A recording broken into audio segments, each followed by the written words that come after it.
Royaume-Uni, un Singapour sur Tamise. Le danger n'est pas écarté.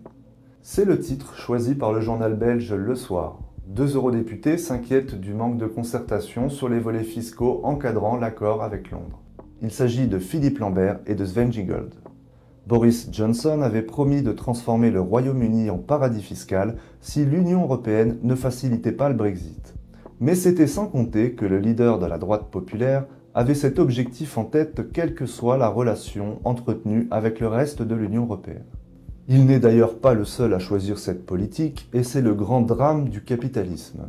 Chercher à attirer les investisseurs quoi qu'il en coûte en termes de déréglementation et de libéralisme. Et à ce jeu, il ne peut y avoir que quelques gagnants au détriment du financement des États du reste de la planète. Il s'agit d'un des fondamentaux de la concurrence entre les nations, imposé par l'économie de marché et renforcé par l'économie boursière.